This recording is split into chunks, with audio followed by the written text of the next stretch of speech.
Hey, don't press that back button. Hey, don't make me come over there. Hey, stop that.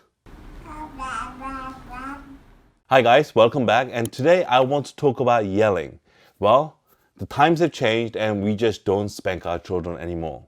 Well, if you're watching and if you're still spanking, please don't do that because the research is pretty clear. If you spank your kids, it has no positive effect whatsoever. It's just not good, so please stop doing it. However, not as many people have as strong of an opinion when it comes to yelling. A lot of the parents still do yell, and they feel that it doesn't actually do as much harm. The parents feel, my kids know that I love them, and kids will still love you, regardless of whether you're yelling or not. They may not like it, but it doesn't stop them from loving you. However, yelling does a lot more harm to your kids than you could possibly imagine. In fact, yelling could be the new emotional spanking. My twins recently just became a toddler. Now they're over 1 year old and they're exploring. And now they're starting to exhibit certain behaviors that are new. They are trying to explore the world and they still haven't quite understood how to express their feelings yet properly. My daughter may end up scratching my son may end up hitting my daughter. And as the parents that you want to guide them in a way that they would not be hurting each other, and still manage to explore the world without becoming too frightened. So obviously I'm not yelling at my 1-year-old kids, but it made me got to think about parenting and giving discipline and direction to my children. And I came across this book, Peaceful Parents, Happy Kids, by Dr. Laura Markham. This book basically focuses on 3 key points: regulating yourself as a parent, making connection with your kids, nurturing your kids through coaching and not controlling. As I was reading through the book, I came to the realization that my fundamental ideology as parenting seems to be very much based on control.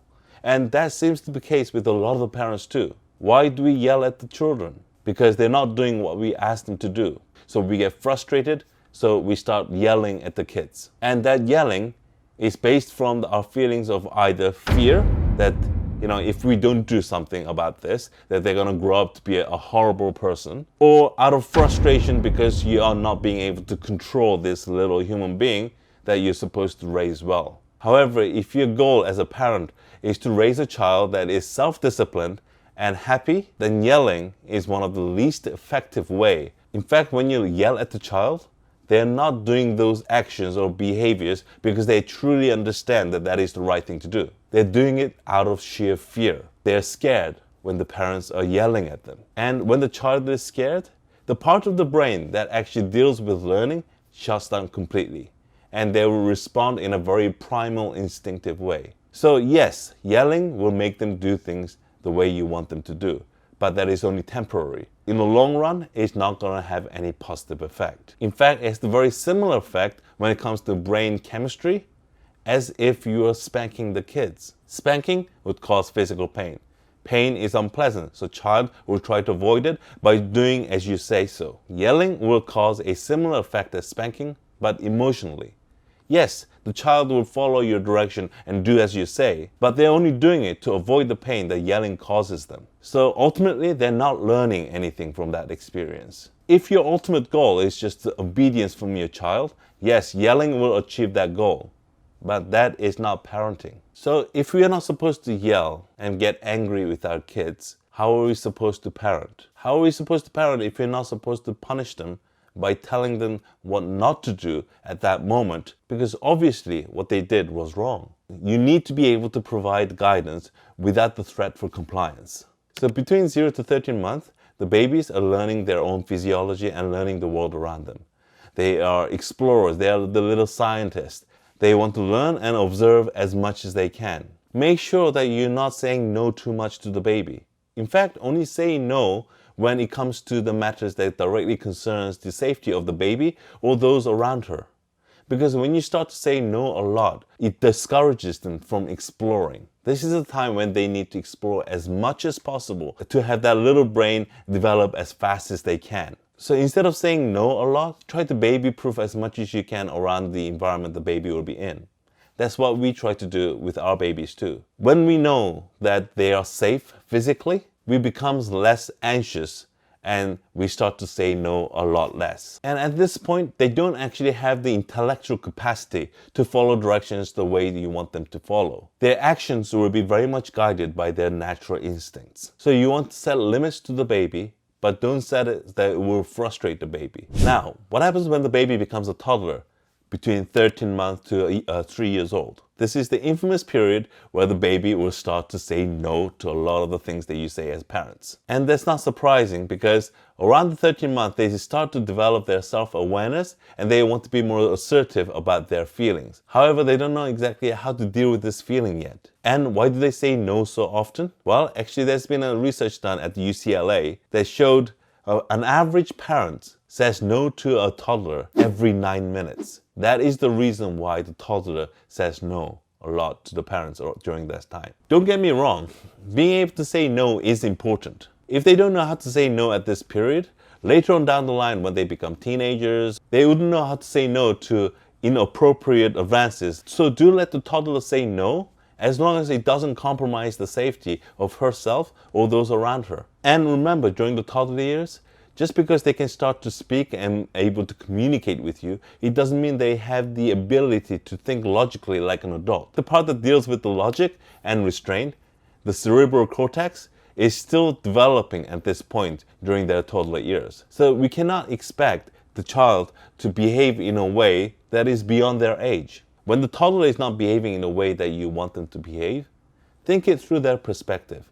They are not inherently bad. They just don't have the higher intellectual capacity to behave in a way that we expect other adults to behave. So I want to share an example the book gave when it comes to parenting a 2-year-old toddler who is not listening to what you ask them to do. In the example, a 2-year-old toddler was having a bath time and she was splashing water all over the place. The parents didn't want the water to be splashed everywhere. So what should you do in this particular instance? Because if you just flat out tell her not to do it, then she will obviously get upset and start to throw a tantrum. So you could ask her to stir the water instead or splash gently. But if she continues on splashing, then you have to let her know that it shouldn't be done. You don't want to repeat yourself multiple times because she will know that there will be no follow-up action right away. If she still continues to splash the water, then you take her gently out of the tub. She will obviously get upset.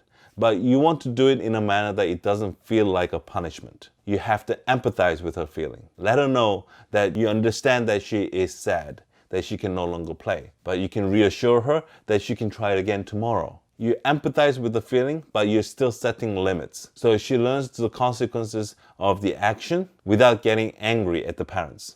Not getting angry at the parents, the child is more receptive. She may not end up getting what she wanted, but because you're empathizing with her feelings and not showing frustrations or anger towards her, she would feel that the parent is on her side. The alternative case where a lot of the parents will handle the situation is like this. You're asked the toddler not to splash the water. Toddler keeps splashing the water. You get angry at the toddler. You start to threaten the toddler. Okay, if you do it one more time, we're going to take you out of the tub. She keeps on doing it because her desire to splash the water is much stronger than her ability to restrain it. So you end up punishing her for something that she didn't really have the capabilities to really carry out. So when you take her out as a punishment, and she will feel it that way too, she will become defensive and just start to get upset. And then she will eventually get to the point where she'll be upset with the parents more so than the fact that she was out of the tub. Compared to the first scenario and this second scenario, yes, the baby will both be upset initially, but with the first scenario, the upsetness is more to do with the fact that she could no longer play in the tub. But in the second scenario, the upsetness develops into the anger and frustration and resentment towards the parents. In the first scenario, they're taken out of the tub and they're sad, but the relationship is not hurt between the parents and the child. If anything, it grew into a stronger bond. In the second scenario, where the baby was still taken out of the tub, but they start to resent and get angry with the parents, and this would affect the relationship to erode away over time. When it comes to parenting, making a child to do something with the fear as a motivator can only go so far. So when you make a threat for compliance, the fear has to get bigger and bigger over time to be effective.